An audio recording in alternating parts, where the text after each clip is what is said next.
ஹரஹர நம பார்வதி பதையே ஹரஹர மகாதேவாம். எத்தனை எத்தனை கணபதிகள், அத்தனை அத்தனை கணபதிகளுக்கு வந்தனங்கள். இந்த பகுதியில்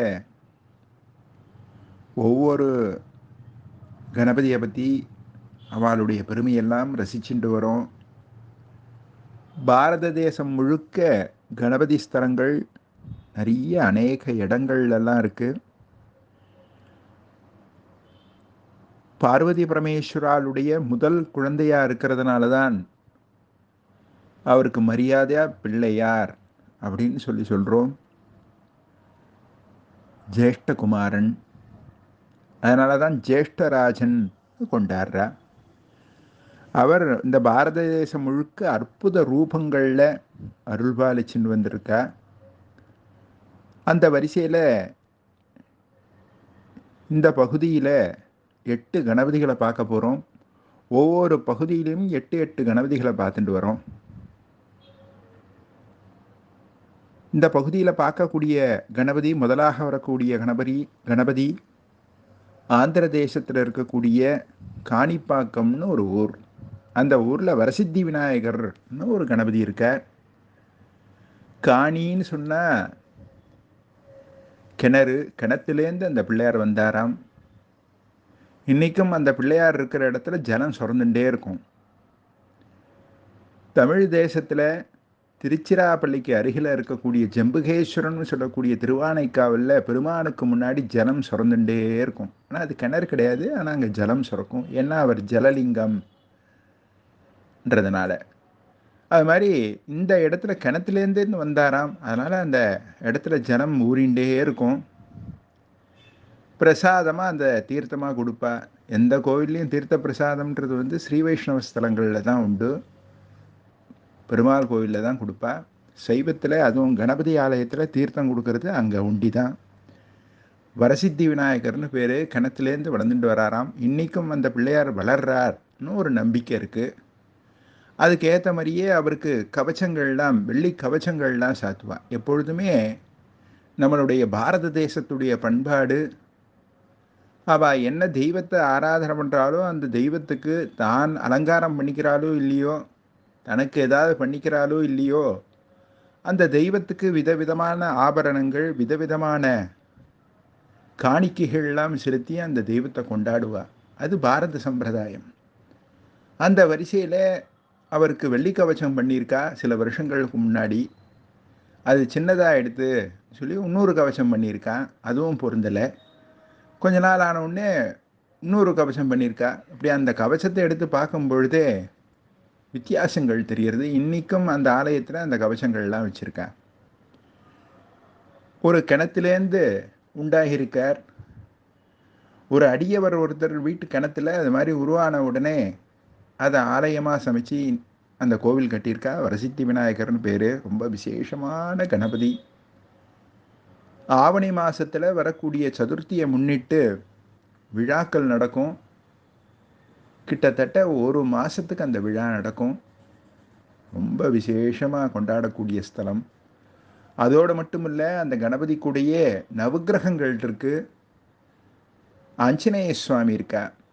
ஆஞ்சநேய சுவாமி சில இடங்கள்ல தான் ஸ்தாபிதம் பண்ணுவா. ஆஞ்சநேய சுவாமி ருத்ரஸ்வரூபம், ருத்ரனுடைய அம்சம். அதனால் அவர் சிவாலயத்தில் சில இடங்கள்லாம் ஸ்தாபிதம் பண்ணியிருப்பா. வழிபாட்டு இதுலேயும் இருக்கும். அப்படி இருக்கும் பொழுது இந்த காணிப்பாக்கத்தில் பிள்ளையாரோட நவக்கிரகமும் இருக்குது, பிள்ளையாரோட ஆஞ்சநேய சுவாமியும் இருக்கார். இப்படி விசேஷமான ஸ்தலம். காசி மாநகரில் அடுத்து நாம் பார்க்கக்கூடியது துண்டி விநாயகர்னு சொல்லக்கூடிய ஒரு கணபதி. ஸ்கந்த புராணத்தில் இந்த கணபதியை பற்றி கதை வருது. ரொம்ப விசேஷமான சரிதம் இந்த கணபதியுடைய சரிதம். காசி மண்டலத்துடைய பெருமை, காசியுடைய வளம், காசியில் இருக்கக்கூடிய பண்டிதர்களுடைய ஞானம், அங்கே இருக்கக்கூடிய தபஸ்விகளுடைய பெருமைகள், இதெல்லாம் நிறைய ஸ்காந்த புராணத்தில் ரொம்ப விமர்சையாக பேசுகிறா. அப்படி விசேஷமான காசி மாநகரில் எல்லா வளங்களும் செழிப்பாக இருக்குது. அந்த ஊரும் ரொம்ப செழிப்பாக இருக்குது. அது மாதிரி இருக்கும் பொழுது திவாதாஸ்னு ஒரு ராஜா இருந்தான். அவனுக்கு காசி மாநகர் மேலே அவ்வளோ ஒரு பற்றுதல், அவ்வளோ ஒரு பிரியம். அதனால் அவன் என்ன பண்ணுறான், பிரம்மாவை நோக்கி தபஸ் பண்ணுறான். எல்லாருமே, ஏன்னா பிரம்மா சட்டுன்னு அனுகிரகம் பண்ணக்கூடியவர். சில தேவதைகள்லாம் உடனே அனுகிரகம் பண்ணிடும். அது மாதிரி இந்த பிரம்மாவை தபஸ் பண்ணுறார். பிரம்மா உடனே பிரத்யக்ஷமாகி உனக்கு என்ன வர வேணும்டான்னு கேட்குறார். உடனே இந்த ராஜா என்ன பண்ணுறான், காசி மாநகர் மேலே உள்ள பாசத்தினால, காசி மாநகரில் உள்ள பிரியத்தினால, இந்த காசி மாநகருக்கு மற்ற தெய்வங்கள், எந்த தெய்வங்களும் இருக்கக்கூடாது. எந்த தெய்வமாக இருந்து வசிக்கிறதாக இருந்தாலும் என்கிட்ட பர்மிஷன், அதாவது உத்தரவு வாங்கிட்டு தான் இருக்கணும் அப்படின்னு சொல்லி பிரம்மா கிட்ட கேட்குறான். உடனே பிரம்மா சொல்கிறார், அப்பா நீ இது மாதிரிலாம் கேட்கக்கூடாது. வரம் கேட்குறதுலேயும் ஒரு நியதிகள் உண்டு, நியாயம் உண்டு. அதனால் நீ இது மாதிரி கேட்கக்கூடாது. வெளியிலேருந்து யார் உன்னுடைய மாநகருக்கு வந்தாலும் நீ எதுவும் சொல்லக்கூடாது. தேவதைகள் வரக்கூடாது, சுவாமிகள்லாம் வரக்கூடாதுன்னு நீ சொன்னேன்னா உன்கிட்ட குறைகள் ஏற்படும் பொழுது அவெல்லாம் இங்கக்குள்ளே பிரவேசம் பண்ணுவா. அதை நீ தடுக்க முடியாது. இதுக்கு நீ ஒப்புதல் கொடுத்தேன்னா நான் உனக்கு இந்த வரம் கொடுக்குறேன். உன்னுடைய ஆட்சியில் எந்த விதமான தேவதைகளோ எந்த விதமான தெய்வங்களோ இந்த இடத்துல இருக்காது. வளத்தோடையும் ஆனந்தத்தோடையும் நீயே அரசாட்சி பண்ணுன்னு சொல்லி ஆசீர்வாதம் பண்ணுறா. அவன் ஒத்துக்கிறான். உடனே அங்கே இருக்கக்கூடிய காசி விஸ்வநாதர் பிரம்மா கிட்ட கேட்குறார், என்னப்பா இது மாதிரி ஒரு வரத்தை கொடுத்துட்டியே, என்ன பண்ணுறது? சரி, உனக்கு நான் கட்டுப்படுறேன். ஏன்னா பெரியவா என்றைக்குமே சிறியவர்கள் ஏதாவது தப்பு பண்ணாலோ சிறியவர்கள் ஏதாவது சொன்னாலோ அதுக்கு கட்டுப்பட்டு தான் செய்வார். ஸ்ரீமத் பாகவதத்தில் நரசிம்ம அவதாரத்தில் இரண்யகசிபுக்கு பல வரங்களை பிரம்மா கொடுத்துட்றார். பெருமாள் அதுக்கு கட்டுப்பட்டு அந்த நேதி கட்டுப்பட்டு, ஏதோ பிரம்மா சொன்னால் நாம் என்ன அவன் சொல்கிறத கேட்குறது. ஆனால் அவர் இஷ்டத்துக்கு அவனை சம்ஹாரம் பண்ணுறதுக்கு நினச்சிருந்தாருன்னு பண்ணியிருப்பார். ஆனாலும் பிரம்மா கொடுத்த வரம் பிரகாரம் பிரம்மா என்ன வரம் கொடுத்தாரோ அந்த வரத்துக்கு கட்டுப்பட்டு தன்னை அதுக்கு கட்டுப்பட்டு அவன் சம்ஹாரம் பண்ணான். அது மாதிரி பெருமான் என்ன பண்ணுறார், பிரம்மா நீ ஏதோ வரம் கொடுத்துட்ட, சரி நான் போயிட்டு வரேன்னு சொல்லிட்டு காசியை விட்டு கிளம்பிடுறா. மந்திராச்சல்னு சொல்லக்கூடிய மலையில், பக்கத்தில் இருக்கிற மலையில் போய் வாசம் பண்ணிட்டு இருக்கா. இப்படி வாசம் பண்ணிகிட்டே இருக்கும் பொழுது அந்த சிவதாஸ்ன்ற அந்த மன்னன் என்ன பண்ணுறான், பிரம்மாவுடைய கிட்டேருந்து வரம் வாங்கின்னு இருக்கோம், இந்த வரத்துக்குனால திறன்பட நடத்தணும்னு சொல்லி காசி மாநகரை தன்னுடைய கண் போல பாதுகாத்துட்டு வரான். அதனால் மேலும் மேலும் பலம் கொழிக்கிறது. கொஞ்ச நாள் ஆறுது. பெருமான் காசியை விட்டு நகர்ந்திருக்கோமே, அவரால் இருக்க முடியல. அதனால் காசிக்கு பிரவேசம் பண்ணணும்னு நினைக்கிறா. அதனால் நினைக்கிறா 64 யோகினிகள் நிற்கிறா. என்ன செய்யணும்னு கேட்குறா. உடனே சுவாமி சொல்கிறா, அப்பா நீங்கள்லாம் காசிக்கு போய் ராஜா என்ன தப்பு பண்ணுறான்னு பாருங்கோன்னு சொல்லி அனுப்புகிறார். இந்த 64 யோகிகளும் காசி மாநகருக்கு வருது. காசி மாநகரில் பார்த்தேன்னா அந்த வளத்தெல்லாம் பார்க்கறது, நதியுடைய அழகை பார்க்கறது, கங்கையுடைய பிரபாவத்தை பார்க்கறது, அந்த எளிமையான குளுமையான அந்த சூழ்நிலைகள்லாம் அதுக்கு மனசு பிடிச்சு போயிடுறது. உடனே இந்த 64 யோகினிகளும் தன்னை மறந்து அந்த இடத்துலையே வாசம் பண்ண ஆரம்பிச்சுடுறது. சுவாமி யோகினிகள்லாம் வரலையே, அடுத்து என்ன பண்ணுறதுன்னு யோசிக்கிறார். உடனே யோகினிகளுக்கு அடுத்த நிலையில் இருக்கக்கூடியவாள் சூர்யா தேவர்கள். அந்த சூரியன்களை சொல்லும் பொழுது 12 சூரியன் இந்த உலகத்தில் இருக்கா. அந்த 12 சூரியர்களும் நிற்கிறா. என்ன பண்ணணும், நீங்கள்லாம் காசி மாநகருக்கு போங்கோ, அந்த ராஜா என்ன பண்ணுறான்னு பாருங்கோ அப்படின்னு சொல்லி அனுப்புகிறார். ஏன்னா சூரியன் விசேஷமானவன். அவன் காசி மாநகருக்கு பிரவேசம் பண்ணுறான். காசி மாநகரில் இருக்கக்கூடிய பண்டிதர்கள், காசி மாநகரில் இருக்கக்கூடிய படித்த புரோகிதர்கள், அங்கே இருக்கக்கூடிய வித்வத்தன்மை இதெல்லாம் பார்த்த உடனே சூரியனுக்கு ரொம்ப பிடிச்சி போய்டுறது. ஏன்னா சூரியன் படித்தவன். அதனால தான் சூரியனிடத்தில் கணபதியும் ஆஞ்சநேய சுவாமியும் பாடம் கற்றுக்கிறார். அவளுக்கு சூரியன் உபதேசம் பண்ணுறான். சேஷமானவன் சூரியன். அதனால் இந்த படிப்பு வித்வத்தன்மை இருக்கிறதுனால அந்த தேசம் அவனுக்கு பிடிச்சி போய்டுறது. உடனே தன்னை மறந்த நிலையில் காசியில் வாசம் பண்ண ஆரம்பிச்சுடுறான்.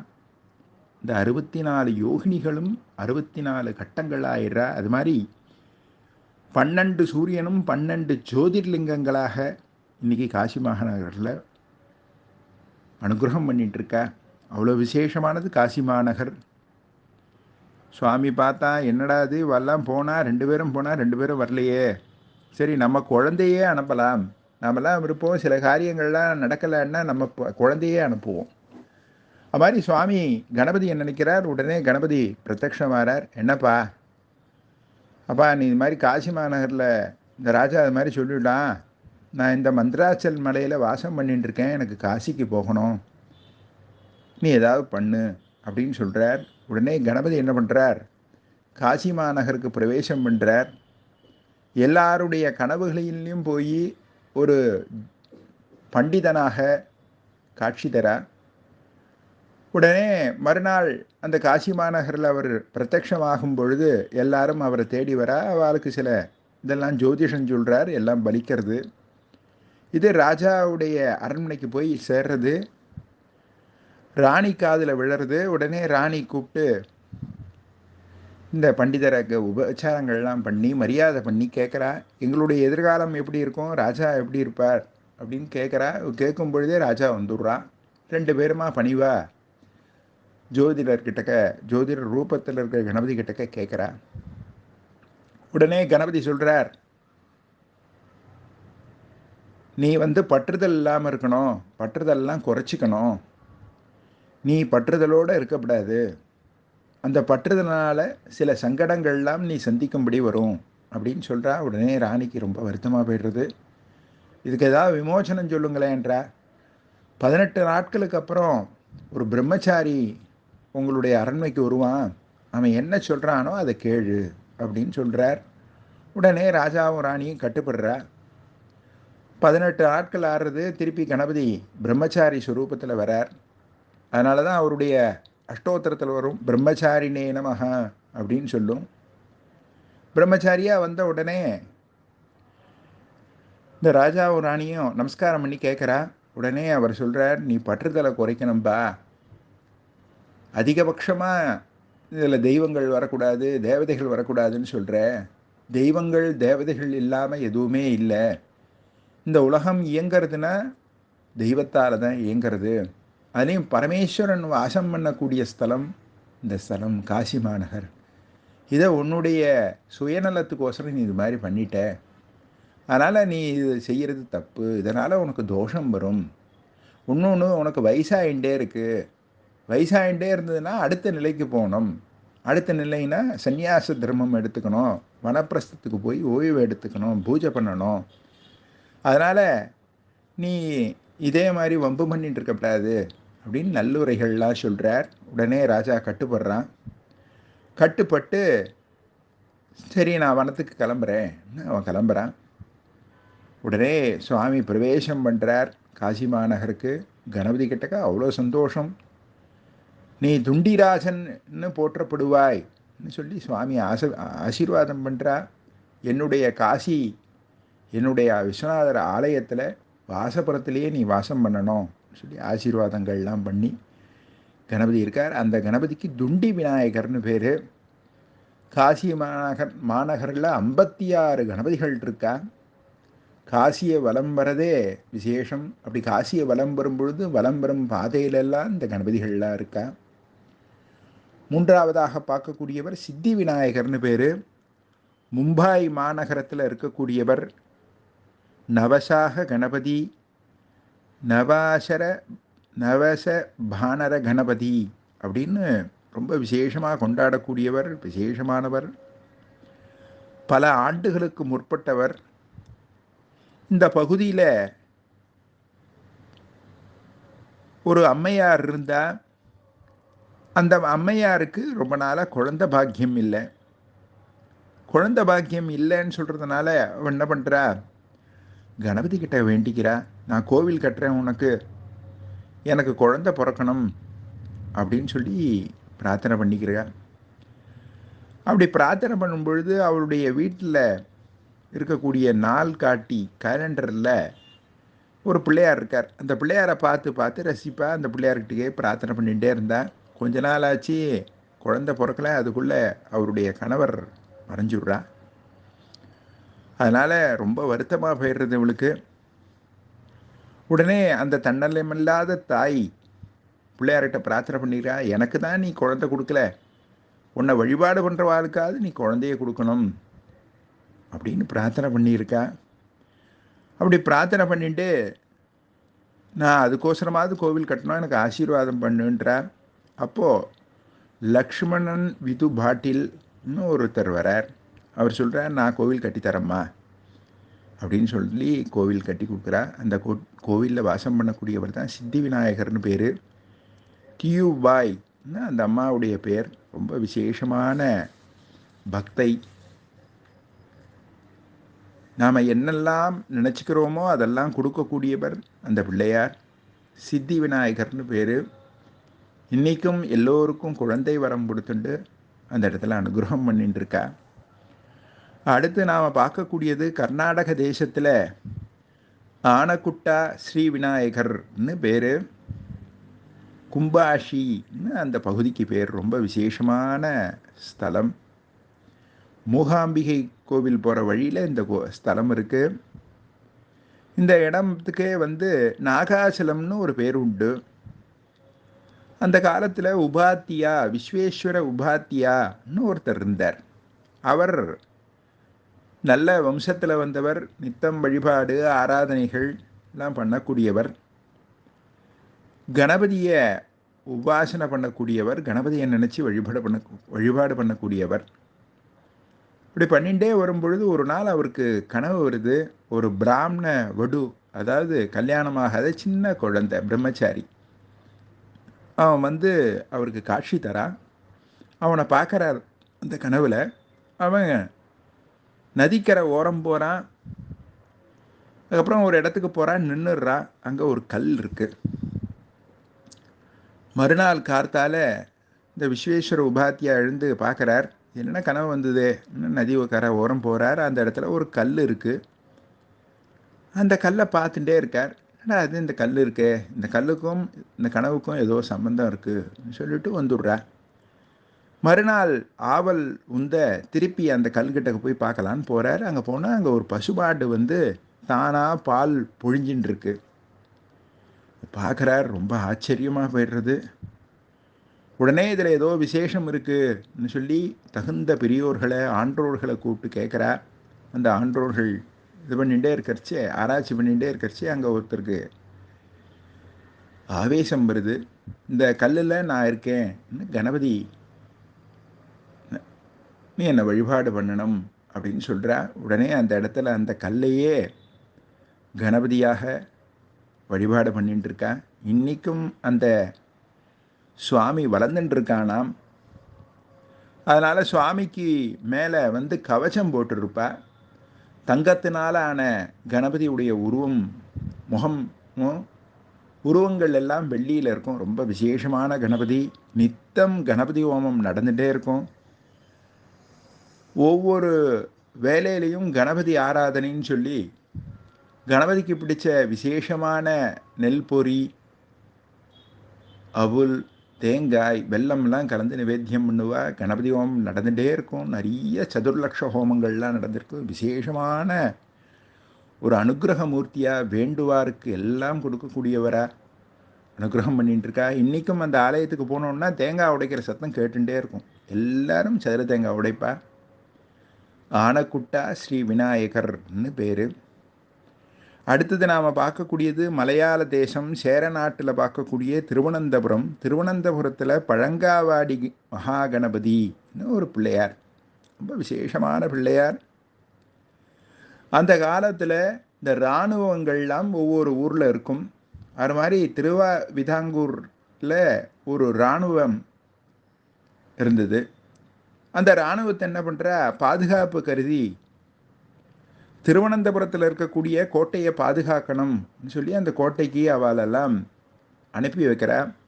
கிழக்கு வாசலில் இந்த வீரர்கள்லாம் தங்கியிருக்கிறச்சே தங்களுக்கு ஒரு பாதுகாப்பு வேணும் சொல்லி கிழக்கு வாசலில் இந்த கணபதியை ஸ்தாபிதம் பண்ணுறா. பழங்காவாடி மகாகணபதினு பேர். அற்புதமான சுவாமி. இங்கே எப்பொழுதும் கணபதி ஹோமம் நடந்துகிட்டே இருக்கும். அதோடு மட்டும் இல்லை, சதுர தேங்காய் சமர்ப்பணம் பண்ணிட்டே இருப்பா. ரொம்ப ஆசீர்வாதம் பண்ணக்கூடிய மூர்த்தியாக, அனுகிரக மூர்த்தியாக இன்றைக்கும் அனுகிரகம் பண்ணிட்டுருக்கா. ஆறாவதாக நாம் மத்திய பிரதேசத்தில் இருக்கக்கூடிய உஜ்ஜயினின்னு சொல்லக்கூடிய உஜ்ஜைன்னு இருக்கக்கூடிய ஊரை பார்க்க போகிறோம். அங்கே சிகந்தாரின்னு ஒரு கிராமம். அந்த நகரத்தில் கிராமத்தில் இருக்கக்கூடியவர் சிந்தாமணி விநாயகர்னு பேர். சிந்தாமன்னு சொல்லுவார். ரொம்ப அனுகிரகமூர்த்தி. ஷிப்ரான்னு ஒரு நதி ஓடுறது, அந்த நதிக்கரையில் இருக்கார். சிந்தாமணின்னு சொல்லும் பொழுது அது விசேஷமானது. சேந்தமகனின்னு சொல்கிறது உண்டு. விஷ்ணு உடைய வட்சஸ்தலத்தில் இருக்குமாம், ஹிருதயத்தில் இருக்குமாம். ரொம்ப விசேஷமானது. சூரிய பகவானுக்கு விஷ்ணு கொடுக்குறார். சூரிய பகவான் மூலமாக இந்த உலகத்துக்கு அது வந்தது. பிரபஞ்ச சிந்தாமணின்றதில் இந்த பிள்ளையாரை பற்றி ரொம்ப விசேஷமாக கொண்டாடுறா. இவரை வழிபாடு பண்ணும் பொழுது உலக கவலைகள்லேருந்து நாம் விடுபடுவோம்ன்றதுக்கு உத்தரவாதம்னு சொல்லி அந்த பகுதியில் இருக்கிறவெல்லாம் ரொம்ப கொண்டாடுறா. ஏழாவதாக பார்க்கக்கூடியவர் படா கணபதி, படே கணேஷ்ஜி அப்படின்னு சொல்லுவார். இவர் உஜ்ஜயினியுடைய மகாகாலேஸ்வரர் கோவிலுக்கு பக்கத்தில் இருக்கார். ஒரே ஒரு தந்தத்தோடு இருப்பார். ரொம்ப விசேஷமான அனுகிரகமூர்த்தி. பெரிய வடிவத்தில் இருப்பா, பெரிய ரூபமாக இருப்பா, ஒத்த தந்தத்தோடு இருப்பா. இவருக்கு பக்கத்திலேயே அனுமான் சன்னதியும் இருக்குது. அந்த அனுமான் பஞ்சமுகி ஸ்வரூபமாக, அதாவது 5 முகங்களோடு இருப்பார். இவரை மௌரியர்கள்லாம் ரொம்ப கொண்டாடியிருக்கா. அசோக சக்கரவர்த்தி, சந்திரகுப்தர் இவெல்லாம் இவரை போற்றி வணங்கியிருக்கா. ரொம்ப விசேஷமான கணபதி. எட்டாவதாக நாம் பார்க்கக்கூடியது தமிழ் தேசத்தில், தமிழ்நாட்டில் கும்பகோணத்து பக்கத்தில் இருக்கக்கூடிய திருவலஞ்சுழி என்ற ஒரு க்ஷேத்திரம். இந்த க்ஷேத்திரத்தில் விசேஷமான கணபதி ஸ்வேத விநாயகர்னு பேர். அற்புதமானவர். வெள்ளை ரூபத்தில் இருப்பா. ரொம்ப விசேஷமாக அனுகிரகம் பண்ணக்கூடியவர். சில குடும்பங்கள்லாம் இருந்ததுன்னா, சில குடும்பங்களில் பார்த்தோம்னா குழந்தை முதல்ல போய் நிற்கும். ஏதாவது ஒரு ஊருக்கு போகிறோம், இல்லை எங்கேயாவது ஒரு இடத்துக்கு வாசம், ஏதாவது ஒரு வீட்டுக்கு போகிறோம்னா குழந்தைகள் என்ன பண்ணுவோம், நேராக முன்னாடி போய் நின்றுடும். அப்பா நான் முன்னாடி போகிறேன்ப்பா அப்படின்னு சொல்லி போய் நிற்கும். அது மாதிரி இந்த ஸ்வேத விநாயகர்ன்றவர் அந்த திருவலஞ்சுழி ஆலயத்தில் முதன்மையாக இருக்கார். திருவலஞ்சுழியே விசேஷமானது. காவேரியுடைய போக்கையே மாற்றிய ஸ்தலம், பாடல் பெற்ற ஸ்தலம். விசேஷமான அனுகிரகமூர்த்தியாக இருக்கார் சுவாமி. அந்த சன்னிதானத்துக்கு முன்னாடி இந்த கணபதி இருக்கார். இந்த கணபதிக்குன்னு தனி ஆலயமாக அங்கே சமைச்சிருக்கா. ஸ்வேத விநாயகர்னு பேர். இப்படி ஒவ்வொரு கணபதிகளுடைய பெருமையும், ஒவ்வொரு கணபதிகளை நாம் காதால் கேட்டு மனசால் தரிசனம் பண்ணும் பொழுது அந்த ஆசீர்வாதம் பரிபூர்ணமாக கிடைக்கும். ஏன்னா கணபதியுடைய திருசதியில் சொல்லும்பொழுது சொல்வா, ஸ்மரணமாத்திர சந்துஷ்டாய நமஹ அப்படின்னு சொல்கிறது. ஸ்மரணம் பண்ணுற மாத்திரத்திலேயே கணபதி ஆசீர்வாதம் பண்ணுவாராம், நமக்கு வேண்டியதை எல்லாத்தையும் கொடுப்பாராம். தென்னாடுடைய சிவனே போற்றி, எந்நாட்டவர்க்கும் இறைவா போற்றி.